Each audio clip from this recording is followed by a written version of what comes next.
பரிசுத்த நாமத்திற்கு மகிமை உண்டாவதாக.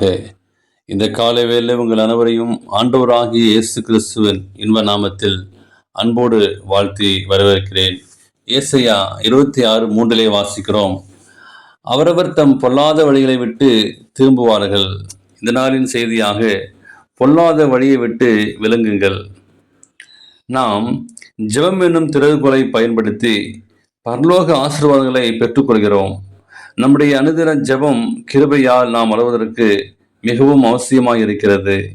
நம்முடைய சிந்தனைகளை ஜெபத்தின் மூலமாக தேவனிடத்தில் ஏறெடுக்க நம்மை நாம் பழகிப்படுத்திக் கொள்ள வேண்டும்.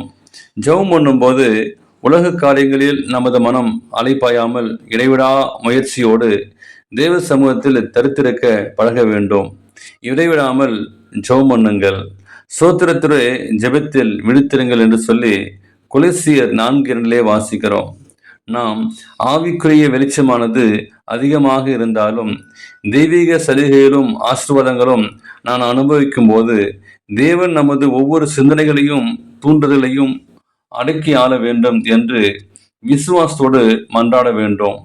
உங்கள் ஆத்துமாவை தொடர்ந்து காத்து கொள்வதற்கு அவரது அன்பிலே நம்பிக்கை வைத்து தேவன் மெல்லிய குரலில் நம் இதயத்தில் பேசுவதை கேட்க பழக வேண்டும்.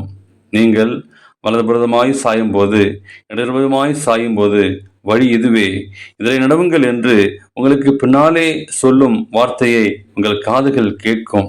ஏசாயா தீர்க்கதரிசி கூறுகிறார், நான் உனக்கு போதித்து நீ நடக்க வேண்டிய வழியை உனக்கு காட்டுவேன், உன்மேல் என் கண்ணை வைத்து உனக்கு ஆலோசனை சொல்லுவேன் என்று சொல்லி தாவீது பக்தன் கூறுகிறார்.